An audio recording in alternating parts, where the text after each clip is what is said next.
It's live. Okay, yay! So we are live, and I'm not sure if my phone is going to start babbling on its own, but I want to see the comment section. So we are live, and I'm speaking to Ban Animal Trading South Africa today. Ladies, please introduce yourselves.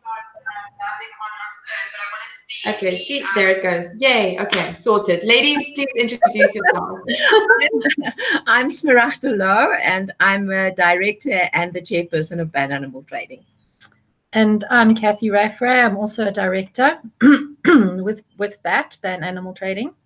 Yes, BAT. I quite like the short BAT word. Tell me, where did Ban Animal Trading start? Like, where does it come from? Like, obviously that's some deep-rooted desire to, like fight for animal liberation and, stop the trade and stop what's going on. But where did that start with you ladies? Okay, so Ban Animal Trading South Africa is an animal rights organization. We oppose all forms of exploitation and abuse of animals. So our animal rights campaigns span the whole spectrum of animal rights issues. So from performing animals in circuses, animals used for fashion, animals used... Sorry, speak. It's just my phone. Oh, okay, sorry. Animals in the food trade, the domestic companion animal trade, including the exotic animals, the animal side of things, and then the wildlife trade as well, which is, I think, why we're here today to speak. BAT was formed in 2015, I think it was. Yeah. And at that point, we were very small. We focused mostly on our Adopt Don't Shop campaign. So rather adopting companion animals from the SPCAs and shelters as opposed to breeders, buying from breeders and pet shops. So that was our initial focus. And we were purely based in Johannesburg, Pretoria at that stage. And then over the years, our animal rights campaigns have expanded to include the whole lot, like I was talking about just now. And we've also, as an organization, we've increased our volunteer network and our subcommittees to KZN and the Eastern Cape. So geographically, we kind of getting out there now more and more, which is great. Yes, it's quite a task at hand. I think, if you say ban animal trading in South Africa, given the history of South Africa and Africa and just the world in general, I mean, where does it stop? Where did it start? Where is it going to end? How are we going to stop this? Because I also believe that we should ban it. We should ban animal trading, ban animal exploitation, ban animal entertainment, ban all of this. For lack of a better word, I won't say something, but just ban it, and really check in with ourselves and what we're doing as people and how we have affected wildlife and the survival of species on the planet. I wanted to speak to ban animal trading today, and if you are on the live right now, please leave us a comment and ask your questions, because I had seen a clip. I think it was 2 weekends ago of Ban Animal Trading at a hunting expo that was at the Gallagher Estate. Is that the Gallagher Estate? Am I saying it right? Yes. Convention Center, yeah, Gallagher Convention Center. Yeah, Gallagher Convention Center. And what was shocking to me was that I had gone online, I had logged into social media, I had gone to see what it was all about. And what I saw was that they were promoting this hunting expo, but using children to promote the hunting expo, which to me is completely and utterly insane. It is insane to even put a child's photo, on an event page or on something where you are selling guns and knives and arrows and poison and bullets and, I mean, everything that you can possibly imagine that gets used to kill. Look, I think, in the context of South Africa specifically, hunting is seen as a time for families to bond. And even if you look at who goes to Huntex, it's a whole family outing. So it's grandmother and all the children, all of them go. And with hunting, dad takes the kids hunting so that they can bond. And I've spoken to several kind of adult men now who used to go hunting with their fathers. And the whole thing is about, we're going to the bush, we're going to spend time together, but then the hunting comes in, and the answer to killing animals while bonding with their dads is, well, why not? The animals are there. Why shouldn't we hunt them? And I think, until such time as we can change people's mindsets and perceptions about the fact that, if it pays, they call it. If it pays, it stays. Two, for example, animals have their own value, their own rights. We have to respect them. They're not commodities. They don't exist on Earth to contribute to their own value by contributing by what they can give humans. And I think until we change that mindset, it's going to be a difficult road. But it is a difficult road. But I think if you look at what's happening worldwide with the veganism, happening, with some countries refusing, well, they say they're refusing to import captive bred lion trophies and so on. Things are changing slowly. Yes, it's not fast, but I do believe that there's a kind of glimmer of hope in the distance.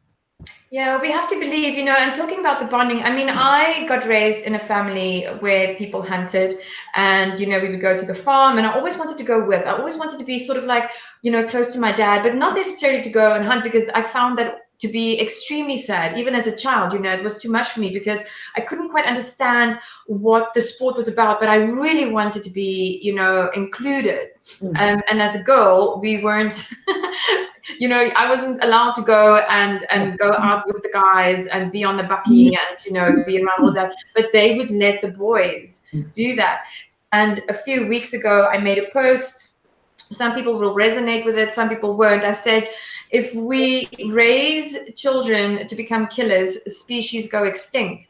And I think if we look at the world and how that relationship status or that relationship bond, how that gets created, I think it's pretty obvious, if you see it at what we're doing, whether they're endangered species, vulnerable, close or near to extinction, there's still that we will kill them and we will use them and exploit them and do what we want with them.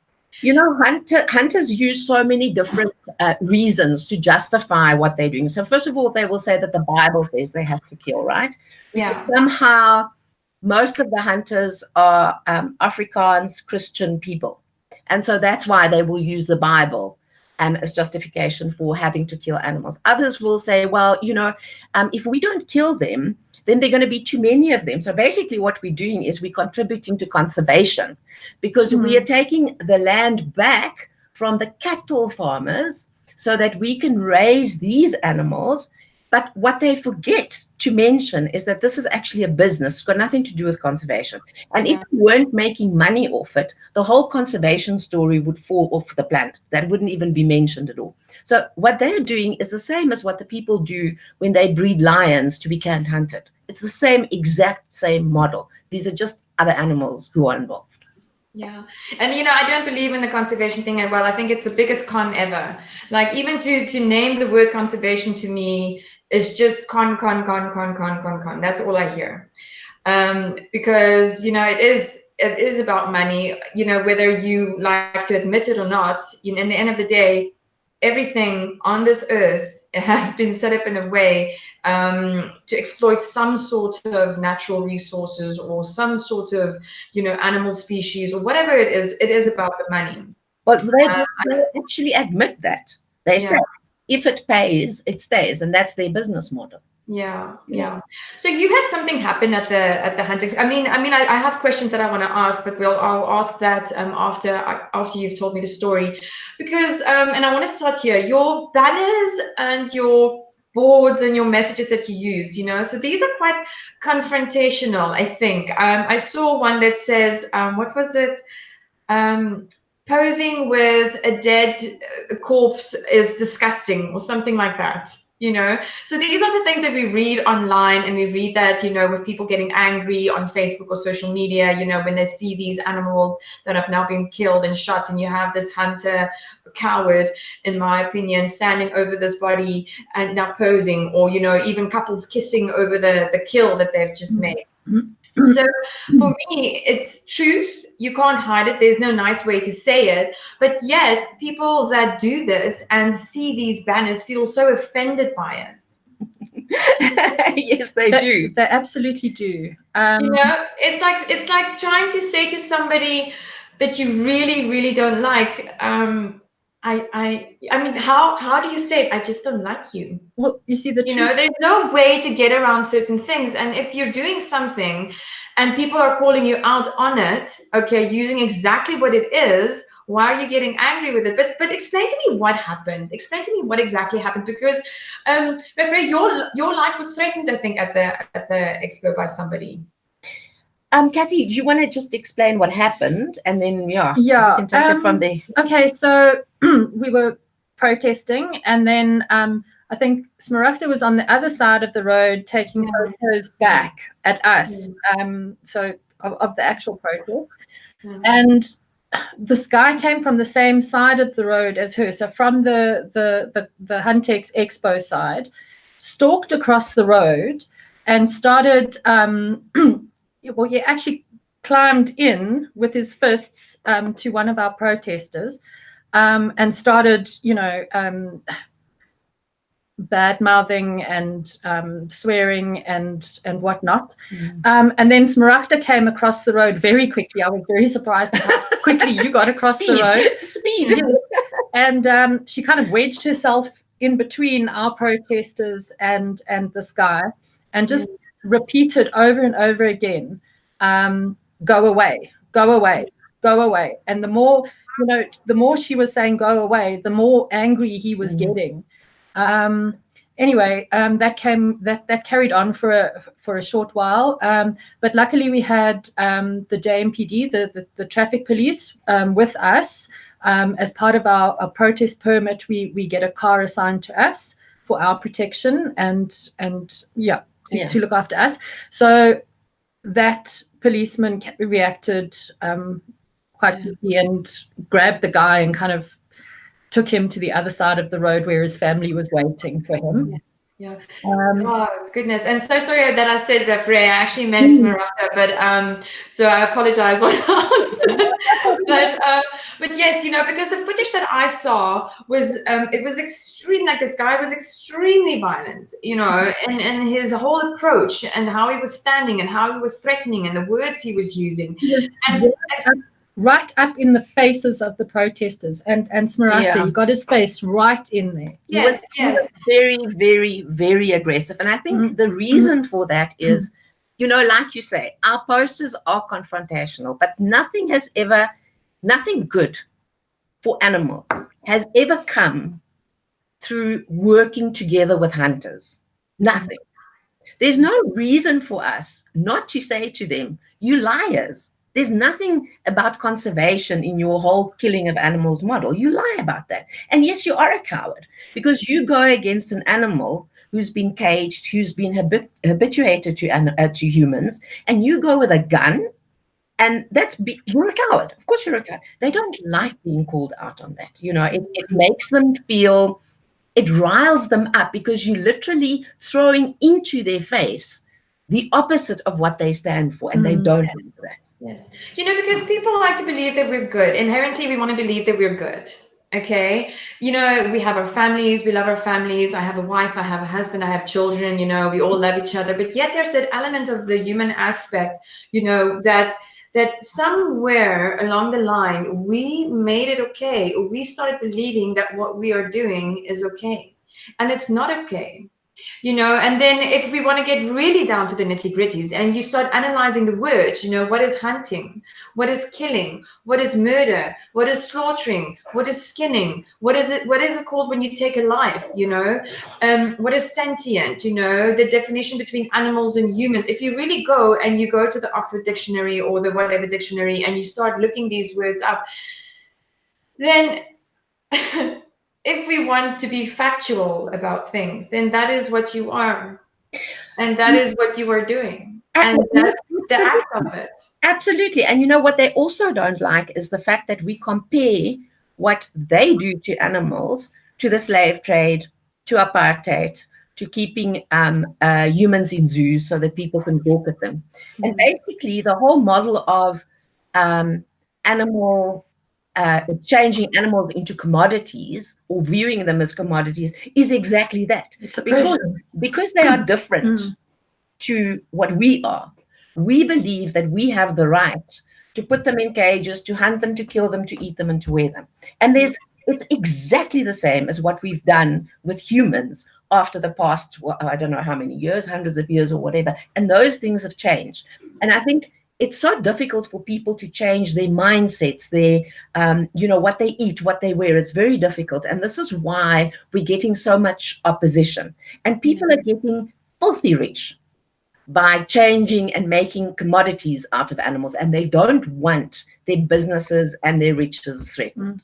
Yeah. And it really is something that I think that we have to unlearn. You really have to unlearn this. And, and I've had endless conversations about this. I'm actually quite tired about having these conversations. If we look at evolution and our own evolution as species, as a collective, as a humanity collective, where do we say, okay, well, what is violent and what is non-violence, and what are we feeding and what are we teaching and what are we practicing? Because for me, whether you take a knife and you stab a pig, or whether you take a knife and you stab a human being, or whether you take a knife and you stab a cow or a chicken or anything that has a heart and eyes and senses, that can feel pain, that can, express that pain, it's all the same thing to me at the moment. That's where my consciousness is at.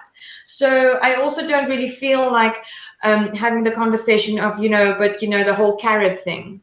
No. So, but carrots also feel pain. Currently, right now, in my manifestation, like the PETRO that I know currently now, I am not able to hear and see a carrot scream and bleed, or crawl away the way that some animals would, and this whole thing of wildlife in Africa, I mean, it's because we wanted to own land, that the animals had to kind of like give way. There's not enough space for you. And for anybody that says, oh, but there's enough animals on this planet, or we have too many elephants, or we have too many this or that, we don't. Compared to the human population, we absolutely do not have enough wildlife. No, wild animals make up something like, I don't know, there's that whole pie chart, and I can't remember exactly, but I mean, it's basically humans make up most of it. Yeah. And then there's like undisturbed nature, which is like almost nothing. And then there's wildlife, which is also almost nothing. So, for people to decide when we have enough wild animals, I mean, really? What? How do we decide? I mean, so we're going to also start counting humans now, and saying, okay, enough humans now. Now you need to take contraception. Now you need to do this because we can't have any more humans. It's bizarre. The whole argument is just completely and utterly bizarre. Yes. And people don't want to go that far. They don't want to understand that animals are sentient. Plants aren't sentient. They react to stimuli. That's what plants do. Animals are sentient, humans are sentient, but because of the riches involved, the whatever humans can take from this planet, they will, no matter what's going to be left behind, because we all know we're going to die someday, and it's not somebody else's problem. But then to dish up this nonsense on a plate of conservation and bringing money for the economy of South Africa, that's just not right. Yes. Because I would like to see in Africa, and I would like to see a South Africa and a Namibia and a Botswana, where farmers are working together and we're lifting the fences and we're creating habitat for wildlife, but we're working in unison, in unity together with each other, not this is mine, I want this, it's an ego thing, it's a status thing, because really we can't afford anymore or any longer to be like that on the planet. If I look at the CCF in Namibia, Dr. Laurie Marco, who has gone out literally knocking on farmer doors, literally opening farm gates to say, why are you killing the cheetah? There's a better way of, raising your cattle and farming that doesn't have such a detrimental effect on the cheetah species, or even like the other big cat predator species. And yet people are still not incorporating that, and they have a model farm. They've set up a model farm. They've shown, how it can be done. They've gotten, the dogs, I mean, they're doing the work, and yet farmers are not pulling in and saying, okay, well, let's just be willing at least to look at new possibilities. So I have some questions that I want to ask South Africans. Let me just quickly open it up here. Where is it? Where is it? We have to touch on, well, not we have to, but it would be good to touch on the wildlife trade. Yes. Which is a bigger, as bad an issue. Let's talk about the wildlife trade. But that's probably a whole discussion on its own. And I think we're busy working on something. And I think once that is out, hopefully South Africans will wake up and understand what is going on in terms of the trade in wildlife. Yes, that would be the selling of our wildlife to overseas destinations. I think that should stop. I think that we should really, really stop this, because this is where everything started in the first place. Was the trade in animals. And where does it end? Because, the CITES, I mean, what good are they for, really? That's just nonsense. I'll be the one to ask it, because I don't have an organization to protect. But what good are they there for, really? No, okay. And what good are all these bans for if governments just override that, or if people, are so corrupt? And why are people that are not true? I don't even want to use the word conservationists. I would more want to use the word guardians and stewards of the earth. Why are these people not in control of conservation practices or organizations, or even like implementing new laws and bans, or working at export and import trade, for these export and import trade companies? Because I can tell you now, if the three of us or somebody like us had to go and work at MERS or, in the government, there's no way in hell that half of this shit would be happening. It all boils down to the money. So the conservation, the sustainable use of our wildlife, our animals, it's all money related. And it's not, it's politics, Yes. It's men in suits, countries who work together saying, okay, if you, and I'm talking about CITES and the COP, which was now, postponed. Yeah. So South Africa, if you support our proposal to ask for the lift of, say, for example, the ivory ban, right? Yeah. We will support you so that something else can happen that's good for you. It's a trade-off all the time. And these are people who see animals as commodities. There's nobody there who actually works there because they care for the animals. Also, remember, CITES is a treaty. So it's only as good as the laws in the country where CITES is implemented. In South Africa, I can tell you now, it's not working. Yeah, it's not working. It's not working. And I mean, and I can't really see that it will work with the current mindset that we have and the current or the lack of respect that we have for animals. Yeah, no, absolutely. Look, I think that a treaty like CITES is important, but it should be there to protect animals. If you look at their name, right, Convention for the Trade in Endangered Animals. So their treaty is basically set up to protect the animals that they have sold into extinction. Yeah. They open that whole road. Yeah. Exactly. And even if they have their treaties up and they have their bans in place, all I still see the quotas being exceeded. Yeah. No, nothing's done. CITES is supposed to take action against them. They're supposed to say, okay, you're not allowed to trade for the next 10 years because you've now done this. They do absolutely nothing. Look at the elephants, wild-caught elephants going from Zim to China. That is absolutely horrendous. It's all illegal. But CITES says, okay, no problem. It's fine. Yeah, it is a massive problem. It's a massive problem, and I think banned animal trading must be taken serious, especially for Africa. Especially for Africa, we cannot have people coming in killing 5,000 elephants, or 36 baby elephants going to zoos, or culling 1,200. What is it? Was it 1,200 hippos in Zambia? Yeah, I can't remember the number, but it was massive. Yeah. I don't know if that actually happened. Has that taken place? Well, no, the hunting season only starts now, so You see, massive problem. Sorry, I'm listening to you, the girls, while you speak. I just need to find that post so that I can actually question and ask what I wanted to ask. Yeah. But as far as the ban animal trading, I think it's so important that people start looking at this. You know, it's so important that we start looking at our farming practices, our wildlife practices, you know, the treaties that have been set up, the governing laws pertaining to wildlife in Africa, because we will have nothing left because there is a war on the wild. Absolutely. And you know, the funny thing is, I think, and somebody has to say it, right, is Yeah. that China comes in, gives African countries money to help their economy. And as soon as they can't pay it back, they take away their fishing rights. They take away this, they take away Exactly. that. And that's a huge problem, because basically what we're doing is we are selling our animals to China. And if you look at the number of animals going to China, it's just horrendous. Yes, yes. And it's not just China, you know. I mean, I've watched some documentaries where they've said, you know, some animals don't even need to be, you know, hunted in South Africa or Africa because they have so many in America that they can just go and hunt in America. But yet I don't see the Americans who have rhinos, you know, go through the poaching crisis that we go through, or well, that's what it is. It's the poaching crisis, right? There's no other word. Absolutely, absolutely. Yeah. So I have some questions that I want to ask some South Africans. And I said, and this is pertaining to the hunting expo, where they use these children to promote their expos, right? So I said, South Africa, is it acceptable to have children visit and attend an expo where almost every weapon you can possibly imagine to be used for hunting is on display? We don't believe that that is correct. You know, obviously we have a problem with that, and it's something that we will be addressing within the next few weeks.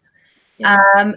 But it's because of the South African culture that those guns are not seen as killing machines. They're seen as an instrument, to kill an animal, which is sport or entertainment. So it's not, they don't see it as a weapon of distraction. Yes. Because I can tell you, if I don't have a child, but if I had a child, I would be so scared to have my child play with with other children who, you know, for a lack of a better word, who's around these type of things, you know. I mean, I myself am moving away from a non-violent world to a peaceful world, from a non-violent, from a violent world to a peaceful world, from a violent, you know, nature to like a more peaceful nature in everything that I do, whether it's the body products that I use, whether it's the food that I eat, whether it's, you know, the people that I hang around with, the things that get said, the things that people laugh at. And this is how deeply ingrained the violence goes within our own nature. And somebody said to me, but the nature of things, the other day, and I said, but what's the nature of human beings? Yeah, you know, we're supposed to be fighting for animals, and I think if we look at animals, they are generous, they are kind, and if only we could be, you know, it's one of the worst things that you can say to people, right, is you're an animal, you behave like an animal. Well, really, that would be great if we could behave like animals.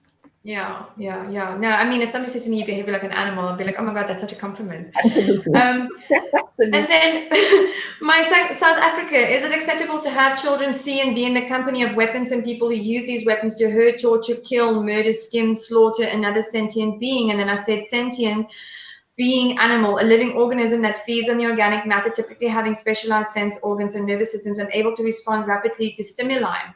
Sentient, able to perceive or feel things like emotions and pain, you know. And then I said, South Africa, is it acceptable to have children's faces as the cover on a hunt expo social media event marketing weapons of destruction used for killing living organisms like animals and humans? Are we going to war? Are we teaching our children to continue the war on wildlife? There is a war on wildlife, right? Especially species that are listed as endangered, vulnerable, near threatened, and on the verge of extinction, is now displayed at hunting expos, you know, in safari packages to the world to come and shoot them. And then it goes on guns, you know, what a gun is, what violence is, what torture is. So I think we're all on the same page when we say, you know, we would like to live in a world that is less violent, And we'd like to live in a world where we are teaching our children and ourselves, whether our peers, our family members, our friends, our whoever comes into our environment, we want to teach them kindness and compassion and love and respect for humans, non-humans, the earth, everything that we can see, feel, hear, touch, see, smell, taste. We want a respectful world and a harmonious world to live in. Absolutely agreed, 100%. Definitely. Yeah. So let's talk about, because we have some other things to talk about. Well, one is the circus petition. So last week, Beauty Without Cruelty and myself had a call that we placed on the government, both the Namibian government and South African government, to put a ban on animal circuses. Or to put a ban on animals being used in circuses. And we want these two countries to simultaneously come together and at the same time place a ban on current circuses that are operating in the countries, and also circuses from outside who want to come and tour and operate and perform and whatever with animals in their circuses. Why is it so important for you ladies to have, I mean, we all know, but why is it so important for you ladies to have animal circuses banned? I think you do. Okay, well, I think it plays into the whole, the whole idea of what we just discussed with hunting animals, because it's all about entertainment, about fun, and then you justify it by giving stupid reasons, like the circus will say, no, but if you didn't teach these animals tricks to entertain humans, I think it's funny when an elephant sits on a stool, or a tiger jumps through the hoop or whatever. Then these animals would have been hunted, and they would have been, that's the most bizarre justification for this. Yes. So basically what we're saying is animals are sentient beings. They deserve respect. They have a right to live their own lives because they contribute to their own societies and their own circles of life in a way that we don't understand. And because it's not the same as we do, and it's something that we don't understand, it gives us no reason to believe that we can dominate them. Yeah. Exactly. I think also from that being the animal rights perspective, but also from an animal welfare perspective, it is blatantly obvious that there are abuses. These performing animals are not happy. They don't choose to entertain or to perform tricks on demand. You just have to look at like the big cats that are used in our local circuses. You just have to watch them for a little bit to see they're not happy. The behavior that they exhibit. They pace up and down. They kind of look at you with vacant stares. They're not happy. And surely also on the road in their little trailers being traveling from one town to another. Where's their freedom of movement? Yeah, exactly. Also from an animal welfare perspective, it's just not on. Yes, yeah. So have you written your letters to the government? Has that gone out? Is that still? No, sorry, we're busy with a few other things. So hopefully from Monday we will be able to get onto that. That's amazing. I think like all animal rights organizations in South Africa, or even animal welfare organizations, we're very stretched. There are so many issues to tackle and so few people who are prepared to do it that, we kind of do what we can. Yes, that's the thing, and this is also the invitation right there with what Smaragda said. There's so many issues in South Africa, whether it's for animals or whether it's for humans or whether it's for plants, whether it's the logging, whether it's the water that's being poisoned, whether it's the fracking, whether it's the mining. God, there's like so much that needs attention, from child trafficking to, the list goes on. So please, people. Just do something, just get up. And do something. Do something. Take action. So I had a conversation last night where the word activism came in, and somebody said, she doesn't really like activism. The activists, like activists are too aggressive. And yes, there's a sense of activism where we really have to be accountable for how we advocate for whatever it is that we advocate, and always to come from a loving place. But we do get to that point, but we're just so tired of so tired of seeing what we're seeing, so tired of not being heard, so tired of the governments not coming on board and not helping not only the animals but also the people, because that's the thing. Can I just say something? Yes, of course you can. That, animal activists are confrontational and aggressive and whatever. How were slavery issues addressed? How was the fact that women could not vote? How was that addressed? By people coming from a loving and nice and kind place? I don't think so. It happened because they challenged the system. And yes, there are different ways of challenging the system, but it doesn't mean that it always has to be. We don't have to become the people we're fighting. Absolutely not. You know, we don't have to become those murderous, hateful people. But we have to challenge the system. Yeah. And if we don't like the way we challenge it, well, you know, then challenge it your way, but challenge it. Otherwise, nothing is ever going to happen. Yeah. Yes. You know, it's all good and well that we sit and we meditate and, you know, we pray for peace and that, but we have to take action. Absolutely. And it's, you know, like Tony also said from Beauty Without Cruelty, she said, you know, I asked her about love and she said to me, love is action. It's showing up. It's coming forward. It's speaking that, you know, that newness into a new way of life, you know, creating that difference, you know, really going after the things that we want to change and then really implementing that change by showing up and taking action for this. Absolutely. Let's talk about the canned hunting industry, because my goodness, you know, I mean, that's come to light yet again so that the world could see, and yet again, South African governments aren't taking immediate action on this. I mean, can it really be that difficult? Well, South African government is not actually going to do much to change it. And I think what we should do is not really just separate the issue of canned hunting from hunting. Because what the hunters have done is they've set up a whole rule of ethics for themselves. You know, this is ethical shooting and killing of animals, but this is not. Do we really care about what a group of people say about themselves? No, that's not what is important. For us, it's important what is happening to the animals. So yes, the lion killing industry is particularly horrendous because we know that their bones are going to Vietnam, to Laos, and places like that. We know that. We also know that it covers up for the illegal trade in tiger parts. Yes. There's a whole lot of other things that come, you know, that comes with the captive breeding of lions for the purpose only to hunt them and to sell their bones to China. Oh, not to China, sorry, to Vietnam and Laos. Yeah, I think it's so disgusting. I'll be the one to say it. It's so disgusting. It's so cruel. You know, this whole again in the word of conservation. You know, and then you know you think that you'll approach the tourism environment you know ministry, but then it's an agricultural ministry because they're farming with these animals. But that is and that's what they want. They want government to recognize wild animals who are being factory farmed as cattle, so that other laws apply, and those laws are not so stringent, and it'll also take it away from the whole CITES issue and so on. You know, another justification that the lion breeders use is that if they allow the hunters to kill the lions in captivity, it means they take the pressure off the wild lion population. Which is not true, because the wild population of lions has declined Africa, it's completely declining. That's the first thing. And the second thing is, the same thing is happening in places like China and Vietnam and Laos.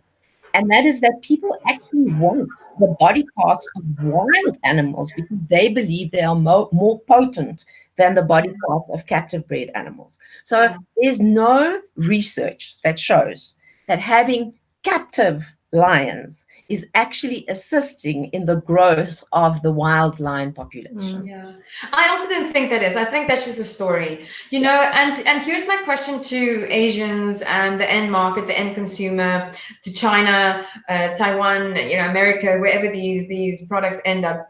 If we as Africans don't even do it, why are you doing it? Why are you coming to Africa, you know, or why are we as Africans, as local South Africans, you know, feeding this industry if we don't believe in it? You know, I think you need to look at their culture, obviously, first of all, you know, Chinese medicine, all of that. Those are behaviors that are steeped in culture, in different beliefs and so on. But what we are actually doing is we are confusing people, because we go out and we insist that countries, for example, like Vietnam, Laos, China, run campaigns to say that rhino horn has no medicinal value, lion bone has no medicinal value. But then we tell them, no, no, no, no, come look what we've got for you. We've got all these captive animals, and actually we're going to allow you to take so many skeletons out here. So what is it? This is a double message that we're putting out. Yes. Is it okay? Isn't it okay? You know, we need to decide what we want. Yeah. And until we keep making money.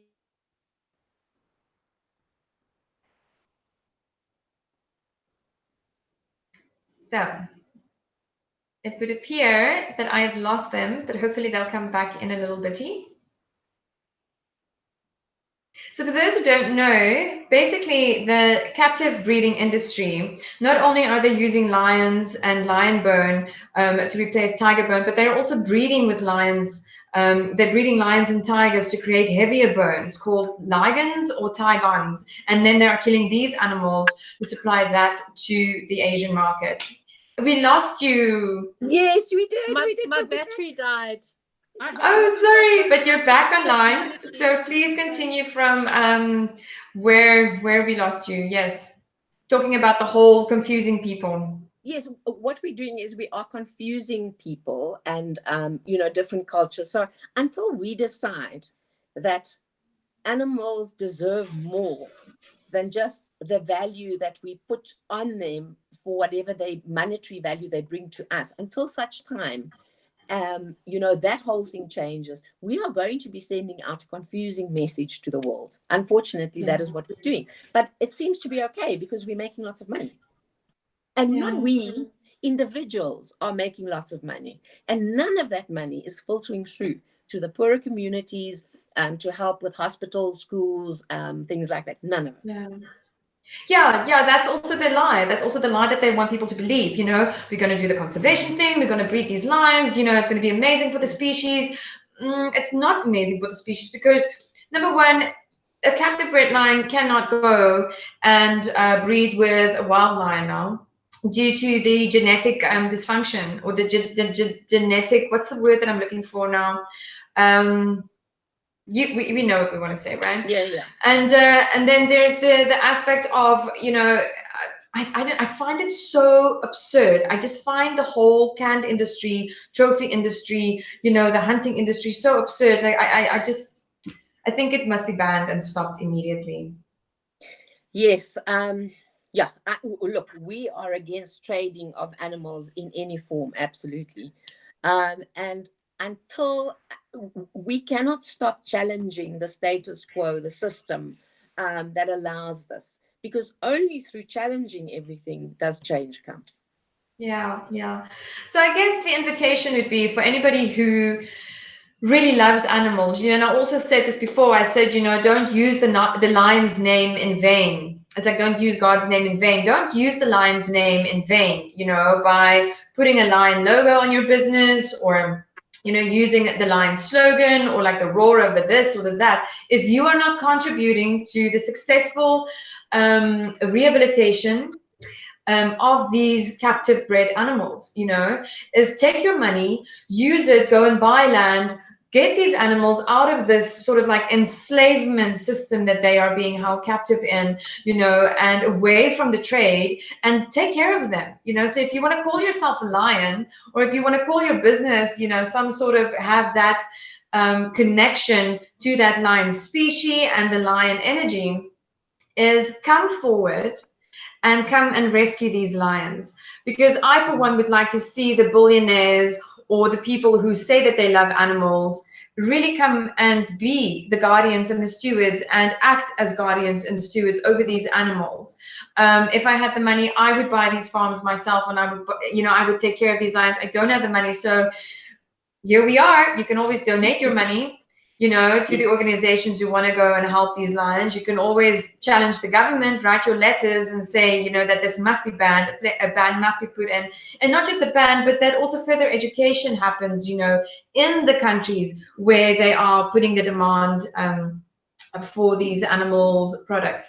And then what was the other thing? And is to look at the privatization that's caused all of this nonsense in the first place. These wild animals and animals that are ethnic to certain regions don't belong to a few individuals. These are Africa's lions. They belong to African people, not to the minority. And we do not want to see them being exploited furthermore and used the way that they've been used and abused the way that they've been abused. And inbreeding with other species, it's not natural, it's not normal, it's disgusting. And for those who also don't know, most of these lions, if they're the females who give birth to these cubs, they die because the cubs are too big. Yeah, look, the whole industry is just disgusting. And I mean, the whole hunting industry is disgusting. The whole captive breeding of animals for the sole purpose of killing them it's a violent, disgusting industry, and it needs to stop at some point. Yes, it's a big job that we have ahead, but I do believe that all of us who are trying to bring an end to this industry are making strides forward. And I believe that we are laying the foundations for the organizations still to come to actually be more challenging in how they address this whole issue, because we've already done the nice and the good work, Yes. And as ban animal trading, what would you like to invite parents? What would you like to say to parents out there who are continuing the practices or the old ways and teaching their children, to still hunt animals? What's the invitation here as a final word? Because I've overstepped our time, but that's normal for me. Well, I think the important thing is to lead by example, for starters, and hopefully that's a compassionate example. Children are not born cruel and nasty and wanting to harm or inflict damage on another living thing. That's learned. That they're being programmed. So it's just lead by example, lead by being compassionate, kind, and compassion, kind. Absolutely. Yes.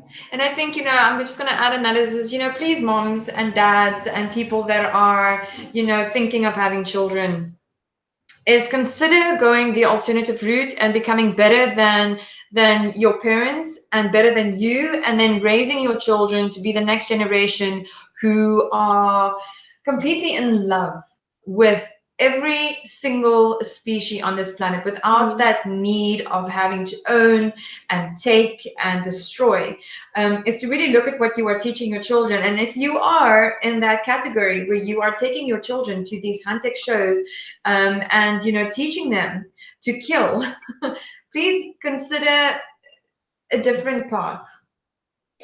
You see, that different path is only going to come, I believe, for a few individuals, yes, and that already makes a huge difference in the lives of animals. But it's only going to come if we keep challenging the system and take steps towards dismantling the current system as it is and introducing a kinder system. Yeah. Ladies, it's been so amazing talking to you. I thank you so very, very much for your time, and I thank you so very much for putting up the circus petition.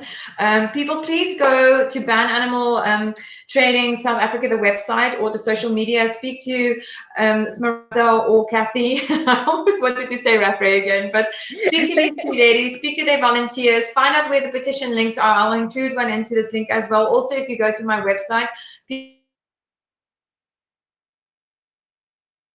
South African, for people to sign and partake. And then money, show us the money, right?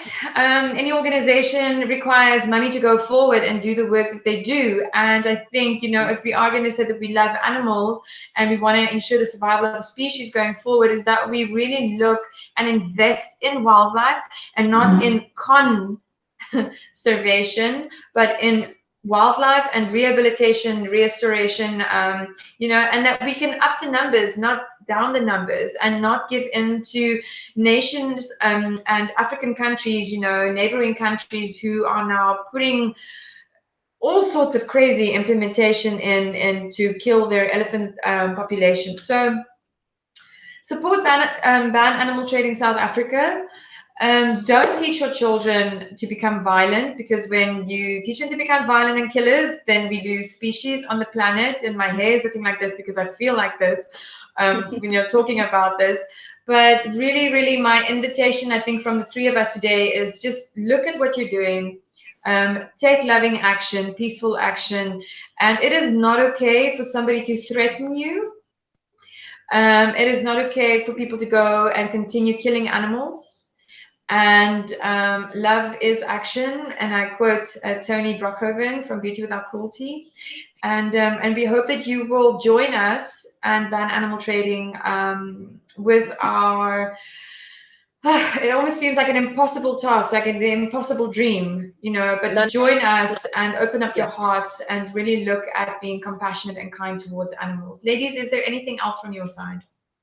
No, I really just want to say that it's not impossible. It can be done. Yeah. And people just need to actually get out, do it.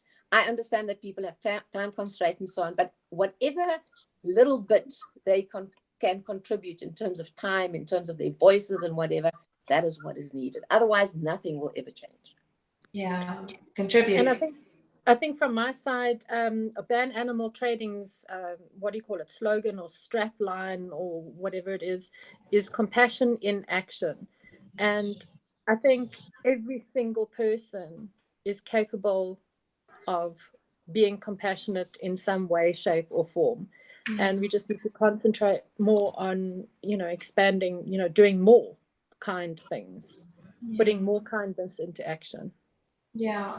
Oh, ladies, thank you so much for speaking to me. And I know that we will speak again soon, hopefully, and also follow up on all your wonderful projects that you're busy with, all for animals. I know that you have something with our ocean life, marine life also that you're campaigning for.